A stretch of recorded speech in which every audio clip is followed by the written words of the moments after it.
दोस्तों, time travel एक ऐसा टॉपिक है जो सदियों से रहस्य का विषय बना हुआ है। अल्बर्ट आइंस्टाइन और स्टीफन हॉकिंग्स जैसे महान वैज्ञानिकों का मानना था कि समय यात्रा संभव है और उन्होंने टाइम ट्रैवल करने के अलग अलग तरीकों का जिक्र किया था। टाइम ट्रैवल में एक कॉन्सेप्ट आता है टाइम स्लिप, जिसका मतलब है समय में फिसल जाना। टाइम स्लिप वो घटना होती है जिसमें कोई व्यक्ति अचानक से कुछ समय के लिए पास्ट या फ्यूचर में टाइम ट्रैवल कर जाता है और कुछ समय बाद वापस फिर से अपने दौर में लौट आता है। टाइम स्लिप की ये घटना यूनिवर्स में किसी ग्लिच की वजह से अपने आप स्वतः ही घट जाती है। बहुत से लोग ऐसे हैं जो दावा करते हैं कि उन्होंने अपने जीवन में कभी न कभी टाइम स्लिप की इस घटना का अनुभव किया है। दोस्तों, इस वीडियो में मैं आपको टाइम स्लिप की ऐसी 2 घटनाओं के बारे में बताने जा रहा हूँ जो आपको हैरान करके रख देंगी। पहली घटना यूक्रेन से है। साल 2006 में यूक्रेन की राजधानी कीव में एक सड़क पर एक व्यक्ति बड़ा ही कंफ्यूज हालत में खड़ा था। वो चारों ओर ऐसे देख रहा था मानो वो उस जगह को पहले से जानता था, लेकिन अब वो बदल चुकी है। वो शख्स पुराने जमाने के कपड़े पहने हुए था। उसके गले में एक पुराने जमाने का कैमरा भी लटका हुआ था। लोग उस व्यक्ति को पागल समझ रहे थे। इतने में वहां पर पुलिस आ गई और उस व्यक्ति से पूछताछ करने लगी। पूछताछ में उस व्यक्ति ने अपना नाम सर्गी पोनोमारिन को बताया। पुलिस ने जब उस व्यक्ति की आईडी मांगी तो उसे देखकर वो हैरान हो गए। दरअसल वो आईडी एक ऐसे देश ने इशू की थी जो अब मौजूद ही नहीं है। दरअसल ये आईडी सोवियत यूनियन ने इशू की थी। जैसा कि आप जानते हो कि पहले यूक्रेन सोवियत यूनियन का ही हिस्सा था और सोवियत यूनियन बाद में टूटकर अलग अलग देशों में विभाजित हो गया। और जब ये घटना घटी थी तब सोवियत यूनियन को टूटे हुए करीब 20 साल गुजर चुके थे। पुलिस को हैरानी इस बात की हो रही थी कि जो शख्स उनके सामने खड़ा है उसकी उम्र करीब 20 से 25 साल थी और उसकी आईडी पर उसकी डेट ऑफ बर्थ साल 1932 लिखी थी। उस आईडी के हिसाब से उस व्यक्ति की उम्र करीब 74 साल होनी चाहिए थी, लेकिन ये तो एक नौजवान व्यक्ति था। और उस आईडी पर जो फोटो लगा था वो भी इसी व्यक्ति का था और उस पर लगी मुहर सोवियत यूनियन के समय की थी। पुलिस को कुछ समझ नहीं आ रहा था तो उन्होंने सर्गी पोनोमारिंको से पूछा कि आज तारीख क्या है। तो सर्गी ने बताया कि आज 23 अप्रैल 1958 है। अब पुलिस को पूरी तरह से विश्वास हो चुका था कि ये कोई पागल व्यक्ति है। पुलिस उस व्यक्ति को मेंटल हॉस्पिटल में ले गई, जहां डॉक्टर पाब्लो कुट्रिकोव ने उस व्यक्ति की दिमागी हालत की जांच पड़ताल की। सर्गी पोनोमारिंको बहुत ज्यादा कंफ्यूज हो रहा था कि उसके साथ आखिर हो क्या रहा है। डॉक्टर पाब्लो ने उससे पूछा कि वो साल 1958 से 2006 में कैसे आया। तो सर्गी ने बताया कि मैं स्ट्रीट वॉक पर कुछ फोटोग्राफ्स लेने के लिए आया था, तभी मैंने आसमान में एक अजीब सी चीज को उड़ते हुए देखा। डॉक्टर पाब्लो ने पूछा कि वो चीज देखने में कैसी थी। तो इस पर सर्गी ने बताया कि मैं उस चीज के बारे में ज्यादा एक्सप्लेन तो नहीं कर सकता, लेकिन मैंने उसका फोटो जरूर खींचा था। सर्गी ने अपना कैमरा डॉक्टर पाब्लो को दिया। ये एक पुराने जमाने का याशिमा फ्लैक्स कैमरा था। परेशानी ये थी कि इस कैमरे में डलने वाले रोल को साल 1970 में ही डिसकंटिन्यू कर दिया गया था। तो भला इस रोल से फोटोग्राफ्स को कैसे निकाला जाए। रोल में से फोटोग्राफ्स को निकालने के लिए एक एक्सपर्ट को बुलाया गया जिसका नाम वेदिम पोजनर था। उसने उस रोल में से फोटोग्राफ्स को निकाला। उन फोटोग्राफ्स में कीव सिटी की बहुत पुरानी तस्वीरें थीं। सभी इमारतें, रोड और गाड़ियां ये सभी 1950 के दौर के थे। उन तस्वीरों में ऐसी इमारतें भी थीं जिनको तोड़कर उनकी जगह पर नई इमारतों को बनाया जा चुका था। उन तस्वीरों में सर्गी और उसकी गर्लफ्रेंड की भी तस्वीर थी जो उन पुरानी बिल्डिंग्स के सामने खड़े थे। और उस रोल में सबसे आखिरी फोटो वो थी जिसके बारे में सर्गी ने बताया था। उस तस्वीर में एक अजीब और अनजान सी चीज आसमान में उड़ रही है। ये सभी सबूत इस बात की ओर इशारा कर रहे थे कि सच में ये व्यक्ति टाइम ट्रेवल करके आया है। कुछ समय बाद सर्गी उस कमरे से बाहर निकला। उसने कमरे का दरवाजा बंद किया और फिर वो कभी भी वापस लौटकर नहीं आया। और पीछे रह गईं वो तस्वीरें, वो पुराना कैमरा और उसकी अविश्वसनीय कहानी जिसने सबके होश उड़ा रखे थे। इसके बाद पुलिस इस केस की छानबीन में जुट गई और पुलिस ने उस फोटो वाली लड़की को ढूंढा जो सर्गी पोनोमारिंको की गर्लफ्रेंड थी। वो अब 70 साल की एक बुजुर्ग महिला थी। उसने बताया कि साल 1958 में सर्गी पोनोमारिंको गायब हुआ था, लेकिन उतने ही समय के लिए जितने समय के लिए वो साल 2006 में रहा था। उस औरत ने ये भी बताया कि साल 1960 में वो एक बार फिर से गायब हुआ था, जिसके बाद वो फिर कभी नहीं आया।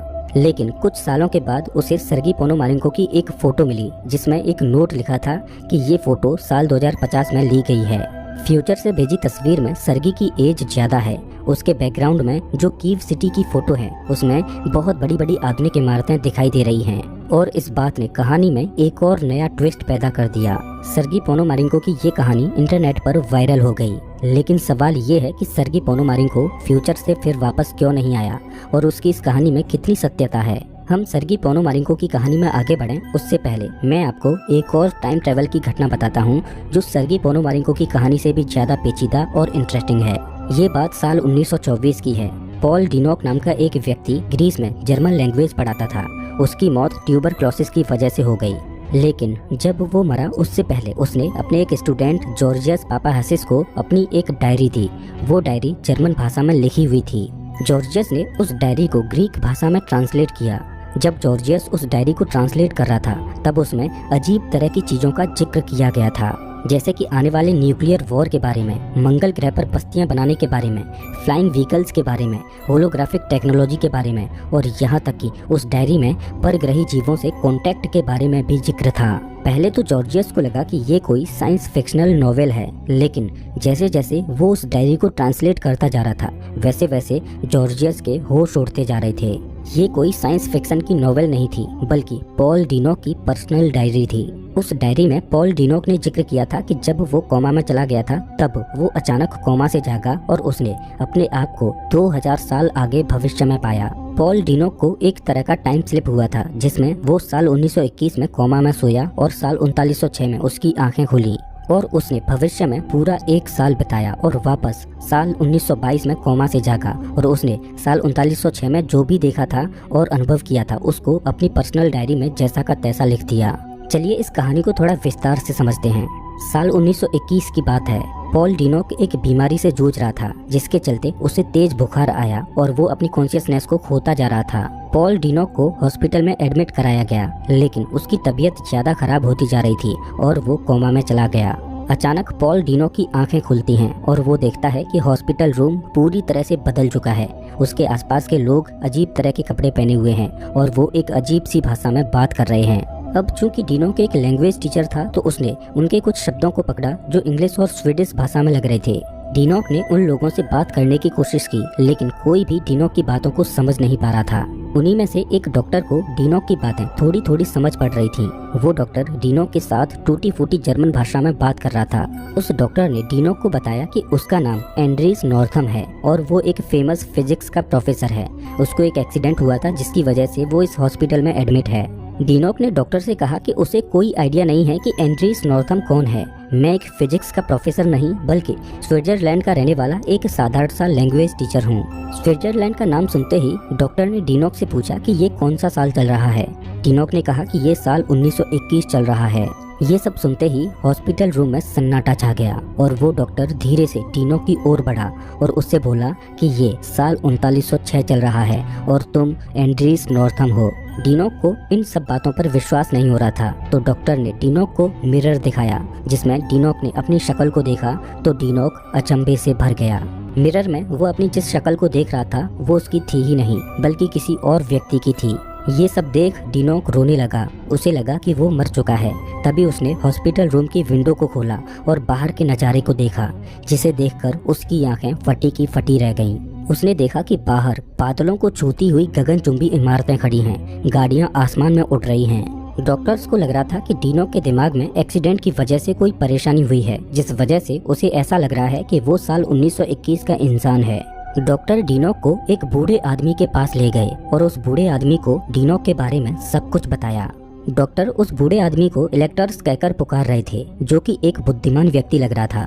उस बूढ़े व्यक्ति से बात करने के बाद पता चला कि एक फिजिक्स का फिनोमिनन होता है जिसे कॉन्शियसनेस शिफ्ट बोला जाता है, जिसमें किसी का दिमाग या चेतना किसी दूसरे व्यक्ति के शरीर में प्रवेश कर जाती है। और एंड्रीस नॉर्थम जिसे एक्सीडेंट हुआ था जिसके चलते उसकी मौत हो चुकी थी, डॉक्टर्स ने नॉर्थम के दिमाग के टेम्परेचर को थोड़ा कम किया और अचानक उसकी हार्ट बीट फिर से काम करने लगी।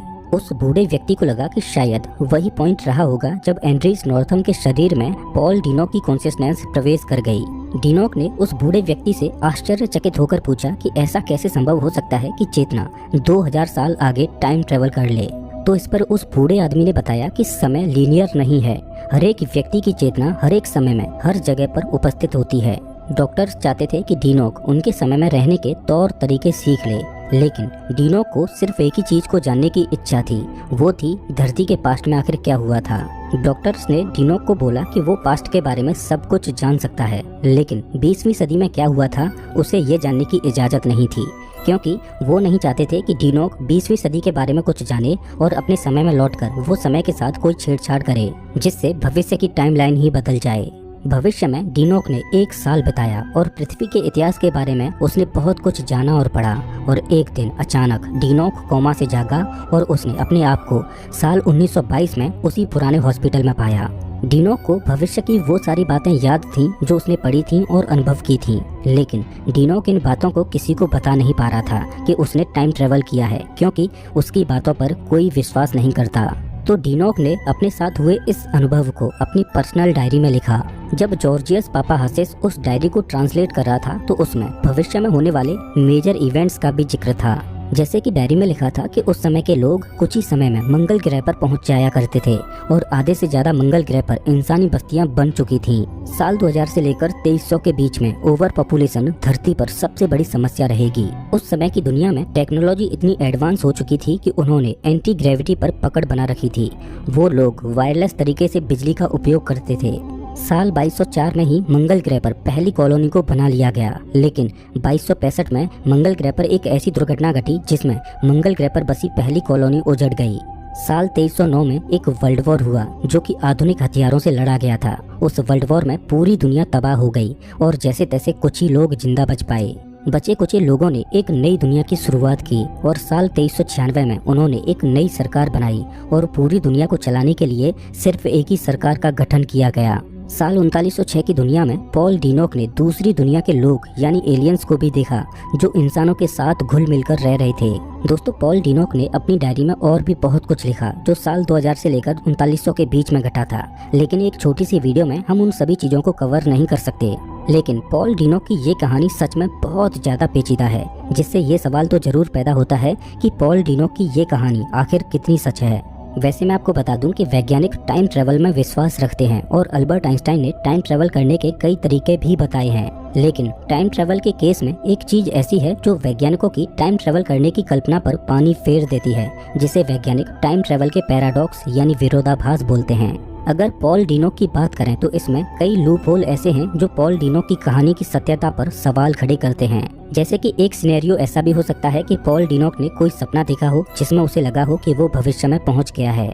दूसरा सिनेरियो ये भी हो सकता है कि पॉल डीनोक का स्टूडेंट जिसने डायरी को ट्रांसलेट किया था उसने असल फैक्ट्स को छुपाकर अपनी ओर से ही इस कहानी को रचा हो, क्योंकि बाद में इस कहानी के ऊपर उसने एक किताब पब्लिश की थी। तो हो सकता है कि इस कहानी के जरिए वो फेमस होकर पैसे कमाना चाहता हो। अब चूंकि यहाँ पर एक लूप होल ऐसा है जो इस कहानी की सत्यता पर सबसे बड़ा सवाल खड़ा करता है, वो ये कि पॉल डीनोक की ओरिजिनल डायरी आखिर अब कहाँ है। जब पॉल डीनोक के स्टूडेंट से इस डायरी के बारे में पूछा गया तो उसने बताया कि वर्ल्ड वॉर 2 के दौरान जर्मन सैनिक उस डायरी को अपने साथ ले गए, क्योंकि वो नहीं चाहते थे कि ये सच दुनिया के सामने आए। और सबसे बड़ी बात तो ये है कि पॉल डीनोक के स्टूडेंट ने इस कहानी के ऊपर किताब को तब पब्लिश किया जब जर्मन सैनिक उस डायरी को अपने साथ ले जा चुके थे।